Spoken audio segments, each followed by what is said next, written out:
সাধাৰণ বিজ্ঞান general science য'ত আজি আমি পাঁচটা প্ৰশ্ন আলোচনা কৰিম প্ৰথমে সেশনটো এটা মোটিভেশনৰ আৰম্ভ কৰিছো ৱাল্ট ডিজনীয়ে কৈছিল তুমি যি কাম কৰা ভালদৰে কৰিবা প্ৰথম প্ৰশ্নটো হৈছে সূৰ্যৰ তাপ পৃথিৱীলৈ অহা প্ৰক্ৰিয়াটো হৈছে ইয়াত চাৰিটা অপচন আছে পৰিবহন কণ্ডাকচন পৰিচলন কনভেকচন বিকিৰণ ৰেডিয়েচন ওপৰৰ সকলো ইয়াৰ শুদ্ধ উত্তৰটো হৈছে সি বিকিৰণ প্ৰথমতে আমি জানিলো পৰিবহন কণ্ডাকচন মানে কি যেতিয়া কোনো গোটা বস্তু অৰ্থাৎ সলিডৰ মাজেৰে হিট প্ৰবাহ হয় তাক কণ্ডাকচন বুলি কোৱা হয় যেনেদৰে আমি যদি জুইৰ ওচৰত যদি লোহা টুকুৰা থৈ দিও তেতিয়াহলে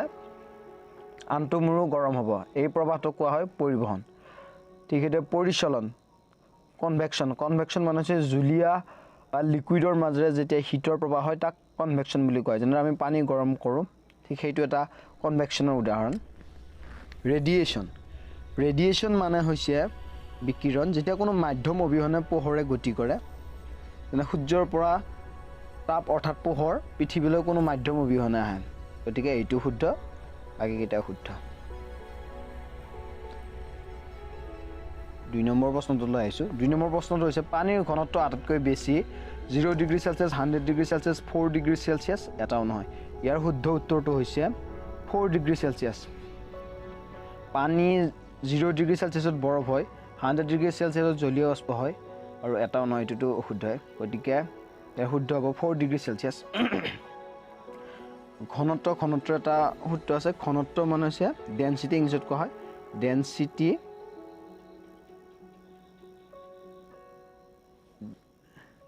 is equal to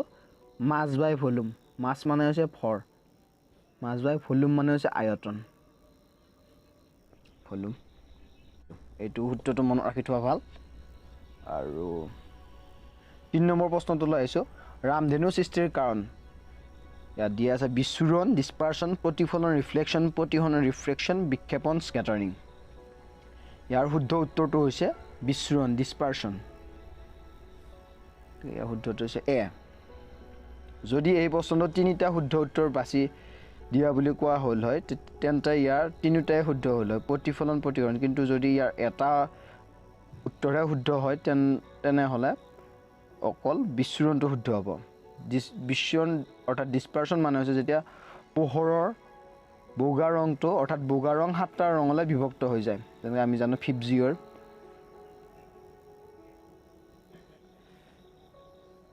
আৰু প্ৰতিফলনটো আমি জানো যেতিয়া পোহৰৰ কোনো এটা অবজেক্টত পৰি ৰিফ্লেক্ট হোৱা বুলি কওঁ আমি আৰু প্ৰতিফলন মানে যেতিয়া এটা মাধ্যমৰ পৰা আন এটা মাধ্যমলৈ পোহৰ পৰি তাৰ পথটো বেকাকৈ যায় অৰ্থাৎ পথ সলায় যেনে বায়ু মাধ্যমৰ পৰা পোহৰ আহি পানীৰ মাধ্যমত সোমালে অৰ্থাৎ লিকুইডত সোমালে পোহৰে তাৰ পথটো সলনি কৰে সেইটো হৈছে প্ৰতিসৰণ ৰিফ্ৰেকশন আৰু স্ক্যাটাৰিং মানে হৈছে যেতিয়া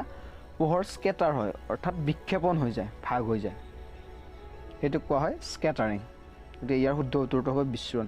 ৰামধেনুৰ সৃষ্টিৰ সত্য কাৰণটো হৈছে যেতিয়া বৰষুণ দিয়ে বৰষুণৰ কণিকাবোৰ আকাশ অৰ্থাৎ বায়ুমণ্ডলত ৰৈ যায় আৰু সেই কণিকাবোৰৰ মাজে যেতিয়া সূৰ্যৰ পৰা পাৰ হয় তাৰ সাতটা ৰঙৰ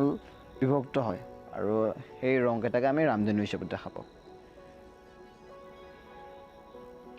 4 নম্বৰ প্ৰশ্নটো লৈ আহিছো ইয়াত দিয়া আছে জেট ইঞ্জিনে কোনটো সংৰক্ষণ নীতি মানে জেট ইঞ্জিন অৰ্থাৎ এৰোপ্লেন বা তাত আমি যেটো ইঞ্জিন ব্যৱহাৰ কৰোঁ তাক জেট ইঞ্জিন বুলি কোৱা হয় ইয়াত সাধাৰণ ভৰবেগ এটো লিনিয়াৰ মোমেন্টাম ভৰ মাছ শক্তি এনাৰ্জি আৰু ঘূৰ্ণন ভৰবেগ এংগুলাৰ মোমেন্টাম ইয়াৰ শুদ্ধ উত্তৰটো হৈছে সাধাৰণ ভৰবেগ মানে হৈছে যে আমি p ৰে বুজাও p = mv অৰ্থাৎ কোনো এটা অবজেক্টৰ মাছ আৰু তাৰ ভেলোচিটি তাক সাধাৰণ ভৰবেগ বুলি কোৱা হয় আৰু এইটোৰ আন এটা অপচন আছে যদি থকা নিউটনছ থাৰ্ড ল মানে হৈছে কোনো এটা ক্ৰিয়াৰ সমান বিপৰীত প্ৰতিক্ৰিয়া থাকে ইয়াৰ শুদ্ধ উত্তৰটো হ'ব সাধাৰণ ভৰবেগ 5 নম্বৰ প্ৰশ্নটো বিদ্যুতৰ আটাইতকৈ সুপৰিবাহী ধাতুবিধ হ'ল সিলভাৰ কপাৰ সোণ এলুমিনিয়াম ইয়াৰ শুদ্ধ উত্তৰটো হৈছে সিলভাৰ যদিও আমি সদ্যহতে এলুমিনিয়াম ব্যৱহাৰ কৰোঁ কিন্তু এইটো শুদ্ধ আটাইতকৈ সুপৰিবাহী নহয় এলুমিনিয়াম কম দামীৰ বাবে আমি ইয়াক ব্যৱহাৰ কৰোঁ কিন্তু সিলভাৰটো আটাইতকৈ দামীৰ বাবে তাক আমি ব্যৱহাৰ নকৰোঁ সোণো দামী কিন্তু সোণতকৈ সিলভাৰ আকৌ সুপৰিবাহী। ধন্যবাদ।